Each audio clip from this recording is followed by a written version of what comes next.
tunapoishi kwenye familia zetu, usifikiri kuna kipindi utaiweza familia yako kwa akili yako. Elimu yako, pesa yako, maarifa yako haviwezi kitu kama Mungu hayuko ndani. Haviwezi kitu. Ndio maana ukuta kuna watu wanaongea Kiingereza kingi lakini ndoa zimewashinda. Wanaongea Kifaransa kingi lakini ndoa zinawasumbua. Wana pesa nyingi lakini hawalali nyumbani kwao. Maisha ni ya taabu. Yaani ile mijengo mikubwa nyie mnaitamani tu kwamba ana nyumba kubwa, lakini yeye ametoroka kwenye lile jumba. Ameenda kulala kwa kasichana kana nyumba murango, ameweka gunia, kitanda chenyewe kinapiga kelele usiku kucha, lakini anaona bora lale na haka kuna amani kuliko yule mwanamke anayelala naye kwenye magorofa. Biblia inasema heri kulala kwenye kona ya nyumba kule juu kuliko kulala kwenye kitanda kizuri na mwanamke mgomvi. Unanisikia? Yani vyote uwe navyo, lakini kama Mungu hayuko hapo katikati, kila ulicho nacho kinageuka mateso. Ukishika pesa bila Mungu zinageuka gereza. Ukiwa na cheo kikubwa bila Mungu kinageuka utumwa. Ndio maana unakuta kuna watu wana mavyeo makubwa kwenye maofisi lakini hawana amani. Anashinda Rugumbashi, anashinda sijui wapi kutafuta waganga. Ametafuta wa Rugumbashi, ameona hawatoshi. Anaenda mganga wa Kishansa, anaenda sijui wapi. Ni vile tu anavaa nguo. Mungeona hirizi zilivyopangana mule. Unajiuliza hizo power banki za kitu gani? Yaani anajitahidi, yaani vyote vimsaidie.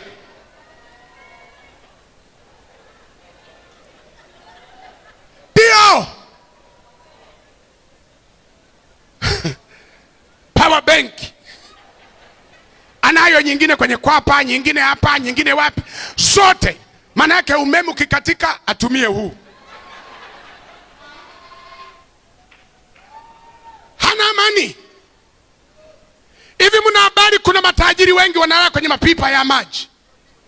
Hivi mna habari kuna matajiri wamepewa adhabu asilalie godoro, alalie ngozi ya simba? Hivi mna habari kuna watu wanateseka mno, hawana amani, wana fedha lakini fedha bila Mungu katikati yake ni utumwa. Ndio maana mama mmoja aliniambia, baba naomba uniombee. Nikasema nikuombee jambo gani? Akasema muombee mume wangu afirisike. Nikamwambia mama, wenzio wote wanakuja kwamba niwaombee wabarikiwe. Akasema barikiwe kwenda wapi? Yule kichwa chake ni kibofu. Akasema wakati hatuna chochote tulikuwa tunaelewana sana, tulikuwa tunaishi vizuri, yaani mpaka mnabakiziana ile mchuzi wa sombe ambayo haina kitu. Mnakula wote viazi mpaka unamwambia chukua wewe kubwa, na sasa chukua wewe, chukua. Upendo uko sawa, tulikuwa tunaishi vizuri. Anasema tangu alipofanikiwa, tangu alipopata, nyumbani pamekuwa pa moto. Hawezi kutulia. Yaani ukiona ametulia, hela zimeisha. Hela zikipatikana huyo. Anasema mpaka ananiona mimi kama kinyago fulani hivi, mpaka haki zangu zingine sizipati. Ananiambia siku hizi eti nanuka, siku hizi eti sina mvuto, siku hizi eti nini. Ametafuta eti kuna watu wanasema hawa ndio type yangu. Hebu niambie kama sio rana ni kitu gani? Yaani mtu ulianza naye maisha, baada ya kufanikiwa unamuona takataka. Mali bila Yesu, bila Mungu ndani, utakuwa mtumwa. Ndio maana tunasema jambo la kwanza ambalo ni muhimu sana kwenye maisha yako, kwenye familia, Mungu katika maisha, wokovu kwenye maisha yako. Ndio maana juzi niliongea maneno magumu kidogo kwa wale ambao walikuwepo. Nilisema kuishi na mtu ambaye hapendi kanisa, hapendi maombi, hataki kwenda kanisani, anaishi tu hapo nyumbani. Samahani, nilisema ni kuishi na nyoka ambaye hujui atakung'ata lini, kwa sababu nyoka hajawahi kuwa rafiki wa mtu. Kuishi na mtu ambaye hataki kanisa, hataki maombi, huyo ni mtu hatari, kwa sababu hujui anakuwazia nini. Hujui. Inawezekana wewe unakaa unafikiri muko salama, kumbe mwenzio anawaza kukutoa kafara. Unafikiri muko salama, kumbe mwenzio anawaza utajiri, na waganga walishamwambia toa umpendaye, naye anasema nimpendaye ni mke wangu, nimpendaye ni mume wangu, nimpendaye ni mtoto wangu wa kwanza, nimpendaye ni mtoto wa mwisho. Ndio maana nawaambia nyie watoto ambao baba zenu wanakuja kanisani, mshukuru Mungu sana, waombee wasirudi nyuma, kwa sababu munaweza kugeuzwa mtaji wa familia. Wewe unasema tu baba, baba. Kama baba yako haendi kanisa, haombi, hamchi Mungu, yupo tu nyumbani yeye na kuangalia mipira na movie siku za Jumapili, haendi kanisani, ni kusubiri mipira ya usiku, ni kusubiri kitu gani? Ukimwambia ibada anasema hivyo vya nini? Unaishi na mtu danger. Danger, kwa sababu hujui anawaza nini kuhusu wewe. Ndio maana niliwaambia ni vile tu hatuna uwezo wa kufanya, lakini tungekuwa na uwezo, wana ukoo wote wasiokwenda kanisani ilikuwa tuwakusanye, tuwaulize maswali, mnatuwazia nini sisi ambao, kwa sababu kama uendi kanisa unatuwazia nini? Na wewe tunajua unatamani kuwa tajiri, unatamani kuwa na biashara nzuri, unatamani, na Mungu mwenye kubariki huna mahusiano naye, utatumia njia nyingine ipi mbadala? Ndio maana nawaambia wewe ambaye unaomba, omba sana, kwa sababu adui yako sio tu shetani. Kuna jamaa mmoja alienda kwa mganga, mganga akamwambia ili tunani tupe mtu mmoja kwenye familia yenu. Akasema sawa. Akasema hivi, nitoe nani? Akasema nitoe huyo anayesema Bwana asifiwe, Bwana asifiwe, huyo ndo aende. Akataja jina, mganga naita jina lake haiji, anavuta ile nafsi yake haivutiki, anajitahidi. Akasema we, mbona huyo najaribu kuvuta havutiki, wasija wakawa ndio wale wa Bwana asifiwe. Akasema ndio yeye. Akasema hao hawarogeki, hao hawachukuliki nafsi zao, hao nguvu ya Mungu iko pamoja nao. Akasema kwa hiyo nifanyeje sasa? Akamwambia hakuna mwingine ambaye sio Bwana asifiwe. Akasema wapo. Akasema nitajie huyo. Muulize jirani yako, wewe ndio yule Bwana asifiwe au ndio yule ambaye sio? Anasemaje? Kwa sababu kama sio Bwana asifiwe aliokoka kweli, kuna second selection, kuna uchaguzi wa pili, kwa sababu yule wa kwanza wamemshindwa. Inawezekana uchaguzi wa pili ukaangukiwa wewe ambaye sio Bwana asifiwe, hujaokoka. Ibada unakuja mara moja kwa mwaka, sijui mara ngapi, unakuja kwa matukio pakusikie mgeni yupo, usikie kuna mambo yapo, mambo ya kiroho yamekufa. Siku hizi hata kulala unalala bila maombi, unaamuka bila maombi, unakula chakula bila maombi, wanakushinda na mbwa wanatikisa mkia, wewe unakula tu bila maombi, unaamuka hivi, alafu huna Mungu. Hivi usalama wako uko wapi sasa? Umezungukwa na watu ambao hofu ya Mungu haipo, wanaweza kukupeleka wakati wote wakutoe kafara. Tunakwambia njoo kwenye maombi, unasema sina nafasi. Tunakwambia njoo kwenye nia, mimi sina nafasi. Tuje kuabudu, mimi hiyo vivyo. Subiri sasa uchaguzi wa pili. Amen. Kwa hiyo jambo la kwanza katika mambo matatu, ruhusu Mungu kwenye maisha yako. Amen. Ruhusu Yesu awe Bwana na Mwokozi wa maisha yako. Kwa lugha nyingine, uokoke. Kwa lugha nyingine, uzaliwe mara ya pili. Kwa lugha nyingine, uwe mwana wa Mungu. Unajua kuna tofauti ya kuokoka na kuwa memba wa dhehebu. Haijalishi kanisa lako mnaliita kwa majina gani, lakini kama Yesu hayuko ndani yako, wewe sio mfuasi wa Kristo, ni mfuasi wa mchungaji wako. Ndio maana Yesu alishasema wazi, akasema kuna watu watakuja, lakini nitawaambia ondokeni kwangu. Barikiwa mama. Ondokeni kwangu, siwajui. Unasema pastor, unijui? Kumbuka wale waliokuwa naimba kwenye kanisa letu, kumbuka. Ina maana ulikuwa hata uangalie YouTube yetu, ulikuwa hata uangalie mitandao yetu. Yesu, hebu fungua akaunti yetu ya YouTube, angalia kama hujaona sura yangu. Yesu atakwambia ulikuwa kwenye YouTube ya kanisa lenu, lakini kanisa langu mimi ambalo halina mipaka. Unajua kanisa la Kristo halina mipaka, ili la kwetu lina mipaka yake. Eroshadai wana mipaka yao. Mchungaji wa Eroshadai hawezi kwenda kulisha meza ya Bwana kwenye kanisa lingine. Kule akifika ni mgeni, anasalimia kama waliosalimia hapa. Lakini kanisa la Kristo halina mipaka.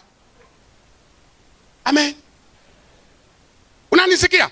Kwa hiyo jambo la kwanza, ili familia yako ikae sawa, na niwaambie wa Kristo, msitusumbue kama familia yako inakusumbua. Inakusumbua kwa sababu umemsukumia Mungu nje. Mungu ndiye mshauri mkuu.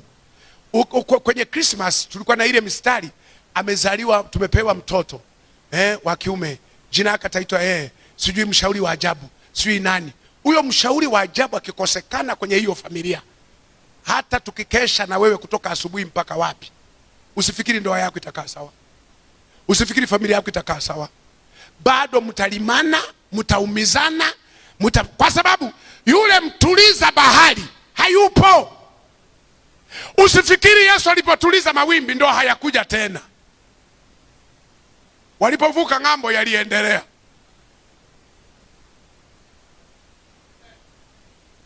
Yaani kama hayupo mtuliza bahari, unafikiri nani atatuliza mawimbi kwenye familia yetu? Kwa taarifa yako, kuna watu wanasema, mchungaji, mimi nashindwa kuishi na huyu, mimi nashindwa kuishi na mume wangu, mimi nashindwa kuishi na mke wangu kwa sababu ameshindikana. Ngoja nikwambie, kilichoshindikana ni kichwa chako, sio yeye. Ni kichwa chako kimeshindikana. Ngoja nikupe swali la ufahamu. Wangapi mmewahi kutembelea mahali wanakofuga simba, nyoka, nini? Mmewahi kuona? Unakuta kabisa simba wamemtreat, wamemfuga simba mpaka nasahau kwamba hata hao wafugaji na wenyewe ni chakula. Anaishi nao bila shida. Amen. Anakaa nao bila tatizo lolote, anakaa nao bila shida. Sasa kama watu wanafuga simba, wanafuga nyoka, mpaka wengine wanacheza nao kwenye ngoma za utamaduni, nyoka yuko shingoni. Kama watu wanafuga simba, wanafuga chui, wanafuga nini, wewe unashindwaje kumfuga mume wako? Anakushindaje? Amen. Anakushindaje mume wako wakati kuna watu wamefuga simba? Kuna mahali unaferi kumtreat, kuna mahali unaferi kumweka sawa. Ndio maana tunasema jambo la kwanza kwenye maisha yako, Mungu atawale ndoa yenu, atawale maisha yenu, mtakaa salama, familia yenu itakuwa salama. Ndio maana hakuna kitu wazazi kinatusumbua kama kuwa na mitoto milevi, mivuta bangi, inatupa tabu. Unatamani kwamba Mungu, ningejua nazaa huyu, ningetumia family planning, ningetumia uzazi wa mpango, ningejua nazaa mlevi ucha pombe. Maana wakati wote anawatesa, mara amebeba redio ameuza, mara amebeba hiki ameuza, mara unatamani mpaka mkatae kwamba sio mtoto wangu. Alafu bahati mbaya mitoto yote misumbufu inakuwa copyright na baba.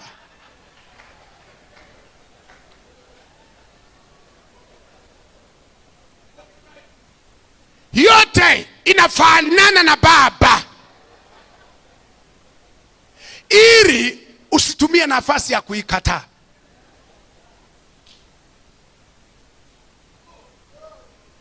Amen.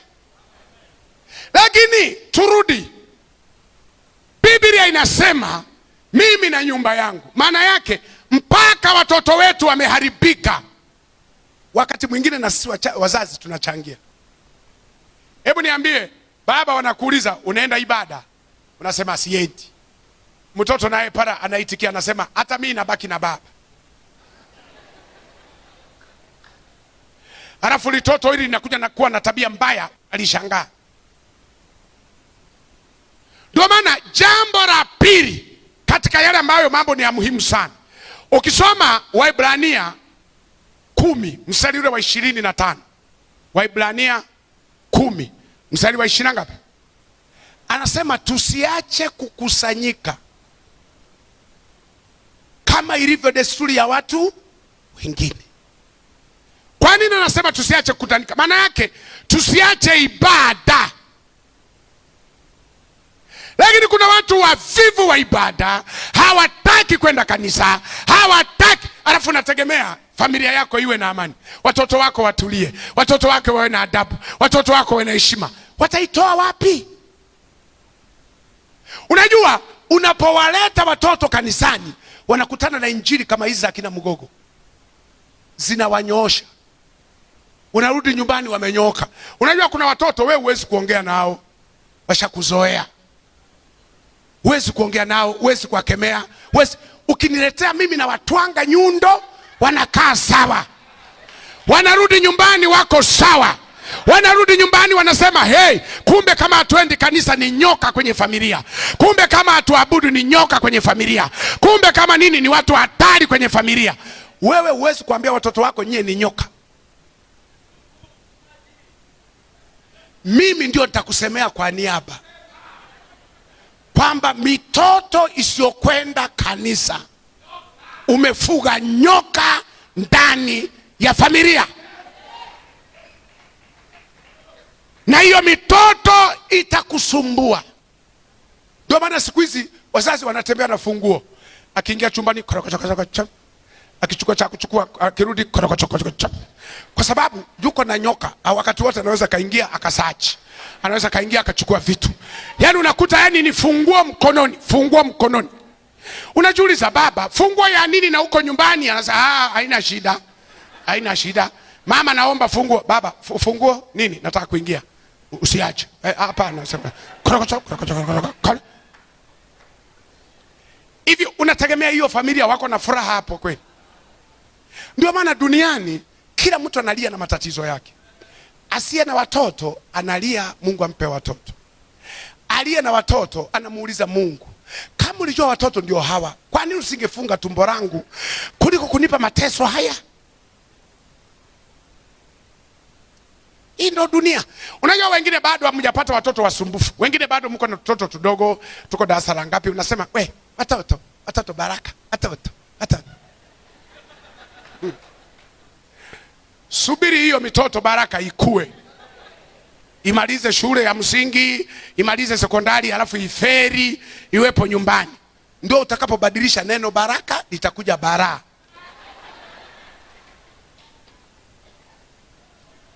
Ndio maana nikiona vijana namna hii, nasikia furaha moyoni. Nasikia vijana, shikeni Yesu. Shikeni Yesu ili wazazi wenu wasije wakafa. Wasije wakafa kwa pressure. Shikeni Yesu vijana, msimwache. Msiache kanisa. Yaani kanisa ndio protect, yaani ndio ulinzi wenu.